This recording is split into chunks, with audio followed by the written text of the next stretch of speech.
ಶಿರೂರು ಭಾಗದಲ್ಲಿ ಮಾತ್ರವಲ್ಲ, ರಾಜ್ಯದ ಅನೇಕ ಕಡೆಗಳಲ್ಲಿ ಮಳೆ ಧಾರಾಕಾರವಾಗಿ ಸುರಿದು ಅನೇಕ ಅವಾಂತರಗಳೇ ಸೃಷ್ಟಿಯಾಗಿ ಹೋಗಿದೆ. ಇನ್ಫ್ಯಾಕ್ಟ್ ಜನಜೀವನ ಅಸ್ತವ್ಯಸ್ತವಾಗಿದ್ದು ಅನೇಕರು ಬಲಿಯಾಗಿ ಹೋಗಿದ್ದಾರೆ. ಇಂಥ ಸಂದರ್ಭದಲ್ಲಿ ಅಂದರೆ ಸಂದಿಗ್ಧ ಪರಿಸ್ಥಿತಿಯಲ್ಲಿ ಮುಂದೆ ನಿಂತು ಕೆಲಸ ಕಾರ್ಯಗಳನ್ನು ಮಾಡಿಸಿ ಜನರನ್ನು ರಕ್ಷಿಸುವ ಕಾರ್ಯ, ಅವ್ರಿಗೆ ಬೇಕಾದ ಸೌಲಭ್ಯಗಳನ್ನು ಒದಗಿಸುವ ಕಾರ್ಯ ಮಾಡಬೇಕು ಅನ್ನೋದೇ ಜಿಲ್ಲಾ ಉಸ್ತುವಾರಿ ಮಂತ್ರಿಗಳ ಪ್ರಮುಖ ಕೆಲಸವಾಗಿರುತ್ತೆ. ಆದರೆ ಮಳೆ ಹೆಚ್ಚಾಗಿ ಕಾಡ್ತಾ ಇರುವ ಪ್ರದೇಶಗಳಲ್ಲಿ ಅನೇಕ ಕಡೆ ಜಿಲ್ಲಾ ಉಸ್ತುವಾರಿ ಸಚಿವರು ಭೇಟಿನೇ ಕೊಟ್ಟಿಲ್ಲ, ಆ ಕಡೆ ತಿರುಗೂ ಕೂಡ ನೋಡಿಲ್ಲ. ಹಾಗಾದರೆ ಯಾವ್ಯಾವ ಭಾಗದಲ್ಲಿ ಹೆಚ್ಚಿಗೆ ಮಳೆ ಆಗ್ತಾ ಇದೆ, ಮಳೆಯಿಂದ ಅನಾಹುತಗಳು ವರದಿಯಾಗ್ತಾ ಇದೆ, ಯಾವ್ಯಾವ ಸಚಿವರು ತಮ್ಮ ಕರ್ತವ್ಯದಿಂದ ಬೆನ್ ತೋರಿಸಿ ವಾಪಸ್ ಉಲ್ಟಾ ಓಡ್ ಹೋಗಿದ್ದಾರೆ ಗಮನಿಸ್ತಾ ಹೋಗೋಣ. ಮೊದಲನೇ ಜಿಲ್ಲೆ ಚಿಕ್ಕಮಗಳೂರು ನಿಮ್ಗೆ ಗೊತ್ತಿರೋ ಹಾಗೆ ಧಾರಾಕಾರ ಮಳೆ ಆಗ್ತಾ ಇದೆ. ಅದರಲ್ಲೂ ಕಳಸಾ ಭಾಗದಲ್ಲಂತೂ ಮಳೆಯಿಂದಾಗಿ ಈ ಮನೆ ಯಾವುದು, ರಸ್ತೆ ಯಾವುದು, ಹಾಗೆ ನದಿ ಹಳ್ಳ ಕೊಳ್ಳಗಳು ಯಾವುದು ಗೊತ್ತೇ ಆಗದಷ್ಟರ ಮಟ್ಟಿಗೆ ಜನವಸತಿ ಪ್ರದೇಶದಲ್ಲೂ ಕೂಡ ಹಾಗೆ ರಸ್ತೆಗಳಲ್ಲೂ ಕೂಡ ನೀರು ನಿಂತಿದೆ. ಇಂಥ ಸಂದರ್ಭದಲ್ಲಿ ಜಿಲ್ಲಾ ಉಸ್ತುವಾರಿ ಸಚಿವರಾದ KJ ಜಾರ್ಜ್ ಅವರು ತಮಗೆ ಚಿಕ್ಕಮಗಳೂರು ಜಿಲ್ಲೆಯ ಉಸ್ತುವಾರಿ ಜವಾಬ್ದಾರಿಯನ್ನು ನೀಡಲಾಗಿದೆ ಅನ್ನೋದನ್ನು ಮರೆತು ಬಿಟ್ಟಂಗೆ ಕಾಣ್ತಾ ಇದೆ. ಆ ಕಡೆ ಹೋಗಿ ಜನರ ಬವಣೆಯನ್ನು ಆಲಿಸುವ ಪ್ರಯತ್ನ KJ ಜಾರ್ಜ್ ಅವರ ಕಡೆಯಿಂದ ಆಗೇ ಇಲ್ಲ. ಮತ್ತೊಂದು ಕಡೆ ಮೈಸೂರು ಭಾಗದಲ್ಲೂ ಕೂಡ ಧಾರಾಕಾರ ಮಳೆ ಆಗ್ತಾ ಇದೆ. ಇನ್ಫ್ಯಾಕ್ಟ್ ಮೈಸೂರು ರೀಜನಲ್ಲಿ ಮಳೆಯಿಂದಾದ ಅನಾಹುತದಲ್ಲಿ ಇಬ್ಬರು ಈಗ ಆಲ್ರೆಡಿ ಸಾವನ್ನಪ್ಪಿದ್ದಾರೆ ಅನ್ನೋ ಮಾಹಿತಿ ಇದೆ. ಇಷ್ಟೆಲ್ಲ ಅವಾಂತರಗಳಾಗ್ತಾ ಇದ್ರೂ ಕೂಡ ಜಿಲ್ಲಾ ಉಸ್ತುವಾರಿ ಸಚಿವರಾದ ಡಾಕ್ಟರ್ HC ಮಹದೇವಪ್ಪನವರಿಗೆ ಮೈಸೂರಿಗೆ ಹೋಗಲಿಕ್ಕೆ ಪಾಪ ಬಿಡುವು ಸಿಕ್ಕಿಲ್ಲ. ಕೆಲವರು ಅಧಿವೇಶನ ಅದು ಇದು ಅಂತ ಹೇಳಿ ನೆಪ ಹೇಳ್ತಿದ್ದಾದರೆ, ಆದರೆ ಇವತ್ತು ಭಾನುವಾರ. ಇನ್ಫ್ಯಾಕ್ಟ್ ಅಧಿವೇಶನ ಪ್ರಾರಂಭವಾದ ನಂತರದಲ್ಲಿ ಮೊಹರಂ ಹಬ್ಬಕ್ಕೂ ಕೂಡ ಒಂದು ದಿನ ಬಿಡುವಿತ್ತು, 2 ದಿನ ರಜೆ ಸಿಕ್ಕಿದೆ. ಆದರೂ ಕೂಡ ಕೆಲ ಸಚಿವರುಗಳಿಗೆ ತಮಗೆ ಜವಾಬ್ದಾರಿ ಕೊಟ್ಟಿರುವ ಜಿಲ್ಲೆಗಳಿಗೆ ಹೋಗಲಿಕ್ಕೆ ಸಮಯ ಆಗ್ತಾ ಇಲ್ಲ. ಆ ಪೈಕಿ HC ಮಹದೇವಪ್ಪ ಅವರು ಕೂಡ ಒಬ್ಬರು. ಮತ್ತೊಂದು ಕಡೆ ಹಾವೇರಿಯಲ್ಲಿ ಮಳೆಯಿಂದಾಗಿ ಮನೆ ಕುಸಿದು 3 ಸಾವನ್ನಪ್ಪಿದ್ರು. ಆದರೂ ಕೂಡ ಘನತೆವೆತ್ತ ಜಿಲ್ಲಾ ಉಸ್ತುವಾರಿ ಸಚಿವರಾದ ಶಿವಾನಂದ ಪಾಟೀಲ್ ಅವರಿಗೆ ತಮಗೊಂದು ಈ ರೀತಿಯ ಜವಾಬ್ದಾರಿ ಇದೆ ಅನ್ನೋದು ಕೂಡ ನೆನಪಾಗ್ದಂಗೆ ಕಾಣ್ತಾ ಇಲ್ಲ. ಇನ್ಫ್ಯಾಕ್ಟ್ ಜಿಲ್ಲಾ ಉಸ್ತುವಾರಿ ಸಚಿವರು ಹೋದ ತಕ್ಷಣ ಎಲ್ಲ ಸರಿ ಆಗಿಬಿಡುತ್ತೆ, ಮಳೆ ನಿಂತು ಹೋಗ್ಬಿಡುತ್ತೆ, ಅಥವಾ ಮಳೆಯಿಂದ ಆಗ್ತಿರುವ ಅನಾಹುತಗಳು ಕಮ್ಮಿ ಆಗಿಬಿಡುತ್ತೆ ಅಂತಲ್ಲ. ಆದರೆ ಇಂಥದ್ದೊಂದು ಹುದ್ದೆಯನ್ನು ಕ್ರಿಯೇಟ್ ಮಾಡಿ ಅವರಿಗೆ ಜವಾಬ್ದಾರಿಯನ್ನು ವಹಿಸಿರೋದೇನೆ ಜನರ ಬವಣೆಗೆ ಹತ್ತಿರವಾಗಲಿ, ಸ್ಪಂದಿಸಲಿ, ಅಧಿಕಾರಿಗಳ ಜೊತೆಯಲ್ಲಿ ಸಂಪರ್ಕದಲ್ಲಿದ್ದು ಅಧಿಕಾರಿಗಳ ಕೆಲಸಕ್ಕೆ ಚುರುಕು ಮುಟ್ಟಿಸುವ ಕಾರ್ಯ ಆಗಲಿ ಅಂತ ಹೇಳಿ ಕೊಟ್ಟಿರೋ ಜವಾಬ್ದಾರಿಯನ್ನು ಎಲ್ಲಿ ನಿರ್ವಹಿಸ್ತಿದ್ದಾರೆ ಇವರೆಲ್ಲ? ಓವರ್ ಫೋನ್ ಮಾಡಿಬಿಟ್ರೆ ಸಾಕಾ? ನಾಳೆ ದಿನ ನಾವು ಕಾಲ್ ಮಾಡಿ ಕೇಳಿದ್ರೆ ಶಿವಾನಂದ ಪಾಟೀಲ್ ಅವರಿಗೆ ನಾನೆಲ್ಲ ಫೋನಲ್ಲಿ ಸಂಪರ್ಕದಲ್ಲಿದ್ದೇನೆ, ಅಧಿಕಾರಿಗಳಿಗೆ ಇನ್ಸ್ಟ್ರಕ್ಷನ್ ಕೊಡ್ತಿದ್ದೇನೆ, ಮಾನಿಟರ್ ಮಾಡ್ತಿದ್ದೇನೆ ಅಂತ ಹೇಳ್ಬೋದು. ಆದರೆ ಅಷ್ಟು ಮಾತ್ರ ಸಾಕಾ? ಪ್ರಶ್ನೆ ಜನರ ಮುಂದೆ. ಕೇವಲ ಇಷ್ಟು ಮಾತ್ರ ಅಲ್ಲ, ಬೆಳಗಾವಿಯ ಉಸ್ತುವಾರಿ ಸತೀಶ್ ಜಾರಕಿಹೊಳಿ ಅವರು ಈಗಷ್ಟೇ ಗಮನಿಸಿದ್ರಿ ದೃಶ್ಯದಲ್ಲಿ ಶಿರೂರಿನಲ್ಲಾಗಿರುವ ದುರಂತ. ಅಲ್ಲಿ ಮುಖ್ಯಮಂತ್ರಿಗಳು ಹೋಗಿದ್ದಾರೆ, ಮುಖ್ಯಮಂತ್ರಿಗಳ ಹಿಂದಿಂದೆ ಜೊತೆಯಲ್ಲೇ ಓಡಾಡ್ತಿದ್ದಾರೆ. ಅಲ್ಲಿಗೆ ಹೋಗೋಕೆ ಗೊತ್ತಾಗುತ್ತೆ ಬೆಳಗಾವಿ. ಅದರಲ್ಲೂ ಬೆಳಗಾವಿ ಚಿಕ್ಕೋಡಿ ಭಾಗದಲ್ಲಂತೂ ಮಹಾರಾಷ್ಟ್ರದಲ್ಲಿ ಮಳೆ ಆದರೆ ಸಾಕು, ಬೆಳಗಾವಿ ಜನ ಕಣ್ಣೀರು ಹಾಕಬೇಕು, ಚಿಕ್ಕೋಡಿ ಜನ ಆ ನೀರಿನಲ್ಲೇ ಬದುಕಬೇಕಂತಹ ಪರಿಸ್ಥಿತಿ. ಬೆಳಗಾವಿಯಲ್ಲೂ ಮಳೆ ಆಗ್ತಾ ಇದೆ, ಧಾರಾಕಾರ ಮಳೆ, ಸಾಕಷ್ಟು ಹಾನಿ ಆಗ್ತಾ ಇದೆ ಜನರಿಗೂ ಕೂಡ. ಆದರೆ ಸತೀಶ್ ಜಾರಕಿಹೊಳಿ ಅವರಿಗೆ ಶಿರೂರಿಗೆ ಹೋಗ್ಲಿಕ್ಕೆ ಸಮಯ ಆಯಿತು, ಹೋಗಬಾರ್ದು ಅಂತ ಹೇಳ್ತಿಲ್ಲ, ಅಲ್ಲಿಗೆ ಹೋದವ್ರಿಗೆ ಎಲ್ಲಿಗೆ ಹೋಗ್ಲಿಕ್ಕೆ ಆಗಲಿಲ್ವಾ ಅನ್ನೋದು ಪ್ರಶ್ನೆ. ಈತ ಚಾಮರಾಜನಗರದಲ್ಲೂ ಕೂಡ ಧಾರಾಕಾರ ಮಳೆ ಆಗ್ತಾ ಇದೆ. ಇನ್ಫ್ಯಾಕ್ಟ್ ವೈನಾಡ್ ರೋಡು ಹಾಗೆ ಬಂಡೀಪುರ ರೋಡು ಇದೆಲ್ಲವೂ ಕೂಡ ಸಂಪರ್ಕದಿಂದ ವಂಚಿತವಾಗಿದೆ, ಬಂದಾಗಿ ಹೋಗಿದೆ ರಸ್ತೆಗಳು. ಆ ಮಟ್ಟದಲ್ಲಿ ಮಳೆ ಆಗ್ತಿದೆ. ಜಿಲ್ಲಾ ಉಸ್ತುವಾರಿ ಸಚಿವರಾದ ಕೆ ವೆಂಕಟೇಶ್ ಅವರಿಗೆ ಪ್ರಾಬ್ಲಮ್ ಇದೆ ಅನ್ನೋದು ಗೊತ್ತಿದೆಯೋ ಇಲ್ವೋ ಗೊತ್ತಿಲ್ಲ. ಚಾಮರಾಜನಗರದ ಕಡೆಯಲ್ಲಿ ತಿರುಗಿ ನೋಡೋದನ್ನು ಕೂಡ ಬಿಟ್ಟು ಕಾಣ್ತಾ ಇದೆ ಕೆ ವೆಂಕಟೇಶ್ ಅವರು. ಹಾಗಂತ ಕೇವಲ ಹೋಗದೇ ಇರುವವರ ಪಟ್ಟಿಯನ್ನು ಮಾತ್ರ ಕೊಡ್ತಾ ಇಲ್ಲ, ಕೆಲವರು ತಮಗೆ ಕೊಟ್ಟಿರುವ ಜವಾಬ್ದಾರಿಯನ್ನು ಅಚ್ಚುಕಟ್ಟಾಗಿ ನಿರ್ವಹಿಸುತ್ತಿದ್ದಾರೆ ಕೂಡ. ಜಿಲ್ಲೆಗಳಿಗೆ ಭೇಟಿ ಕೊಟ್ಟು ಅಲ್ಲಿನ ಪರಿಸ್ಥಿತಿಯನ್ನು ಅವಲೋಕನ ಮಾಡಿರುವ ಸಚಿವರ ಪಟ್ಟಿ ಕೂಡ ನೋಡೋಣ. ಉಡುಪಿಯಲ್ಲಿ ಧಾರಾಕಾರ ಮಳೆ ಆಗ್ತಾ ಇದೆ. ಇನ್ಫ್ಯಾಕ್ಟ್ ಉಡುಪಿಯಲ್ಲಿ ಜನಜೀವನ ಅಸ್ತವ್ಯಸ್ತವಾಗೋ ಮಟ್ಟಕ್ಕೆ, ರಸ್ತೆಗಳಲ್ಲೂ ನೀರು, ಮನೆ ಮುಂದೂ ನೀರು, ಆ ರೀತಿಯಾದ ಪರಿಸ್ಥಿತಿ. ಅದರ ಜೊತೆಯಲ್ಲೂ ಮಳೆ ಸುರಿತಾ ಇದೆ.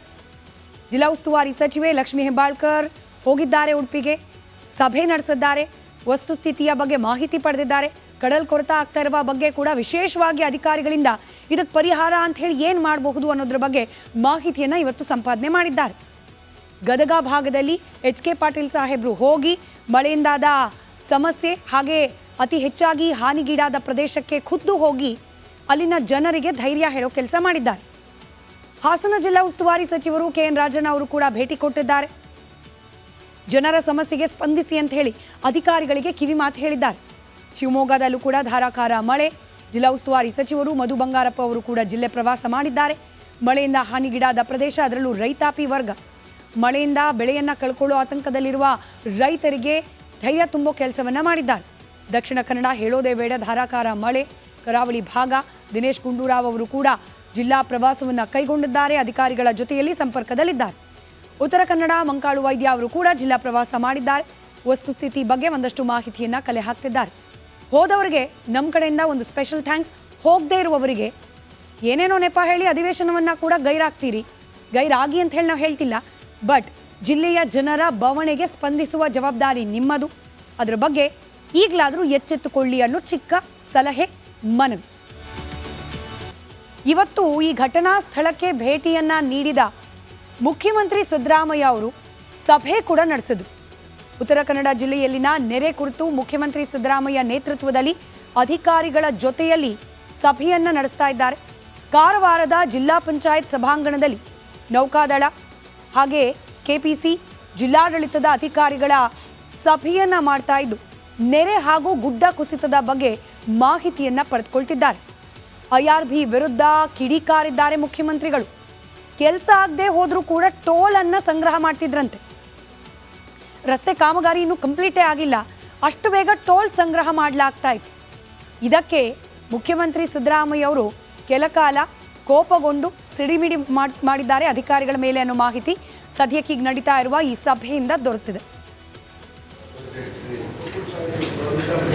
ಗವರ್ಮೆಂಟ್ ಆಫ್ ಇಂಡಿಯಾಗೆ ಹೋಗಲೇಬೇಕಾದ್ರೆ ಮೂವ್ ಮಾಡಿ ತಹಶೀಲ್ದಾರರು ಇರ್ತಾರೆ, ಅವ್ರ ಹತ್ರ ನೀವೆಲ್ಲ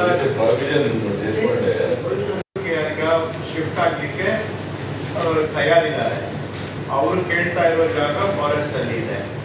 ಸೊ ರೈಟ್, ಇನ್ನು ಶಿರೂರಿನಲ್ಲಿ ನಡೆದಿರುವ ಈ ದುರಂತದ ಸ್ಥಳ, ಆ ಸ್ಥಳಕ್ಕೆ ಅನೇಕ ರಾಜಕಾರಣಿಗಳು ಭೇಟಿ ಕೊಟ್ಟರು. ನಾವು ಒಂದಷ್ಟು ದೃಶ್ಯ ಸಮೇತ ನಿಮ್ಮ ಮುಂದೆ ವಿವರಿಸಿದ್ವಿ. ಹಾಗೆ ಅದನ್ನು ಎಕ್ಸ್ಪ್ಲೈನ್ ಮಾಡುವಾಗ ಹೇಳಿದೆ, ಕುಮಾರಸ್ವಾಮಿ ಅವರು ಈ ಜಾಗಕ್ಕೆ ಭೇಟಿ ಕೊಟ್ಟಿದ್ದ ವಿಚಾರಕ್ಕೆ ಸಂಬಂಧಪಟ್ಟಂತೆ DK ಶಿವಕುಮಾರ್ ಹಾಗೆ ಕುಮಾರಸ್ವಾಮಿ ಅವರ ನಡುವೆ ಟಾಕ್ ವಾರ್ ನಡೀತಾ ಇದೆ ಅಂತ ಹೇಳಿ. ಅಲ್ಲಿಗೆ ಈ ವಿಚಾರದಲ್ಲೂ ಕೂಡ ರಾಜಕಾರಣಿಗಳ ರಾಜಕೀಯ ಮುಂದುವರೆದಿದೆ. ಶಿರೂರಿನ ದುರಂತ ಘಟನೆಗೆ ಸಂಬಂಧಪಟ್ಟಂತೆ ರಾಜಕಾರಣಿಗಳ ಮಾತು ಪ್ರತಿ ಮಾತು ಯಾವ ರೀತಿ ಇದೆ, ಹಾಗೆ ಯಾರೆಲ್ಲ ಭೇಟಿ ಕೊಟ್ಟು ಏನೆಲ್ಲ ಮಾಡುವ ಪ್ರಯತ್ನವನ್ನು ಮಾಡಿದ್ರು, ಈ ಕುರಿತಾದ ಒಂದು ಡೀಟೇಲ್ ರಿಪೋರ್ಟ್ ಇದೆ, ಗಮನಿಸಿ.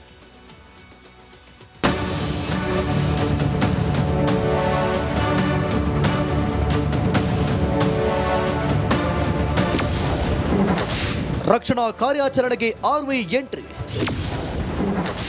ಗುಡ್ಡ ಕುಸಿತ ಸ್ಥಳದಲ್ಲಿ ನಾಯಕರ ಮುಖ. ನಮಸ್ಕಾರ, ನಾನು ಜಯಪ್ರಕಾಶ್ ಶೆಟ್ಟಿ ಮಾತಾಡ್ತಾ ಇದ್ದೀನಿ. ರಿಪಬ್ಲಿಕ್ ಕನ್ನಡದ ಈ ವಿಡಿಯೋವನ್ನು ಶೇರ್ ಮಾಡಿ ಮತ್ತು ನಮ್ಮ ಚಾನಲನ್ನು ಸಬ್ಸ್ಕ್ರೈಬ್ ಮಾಡಿ.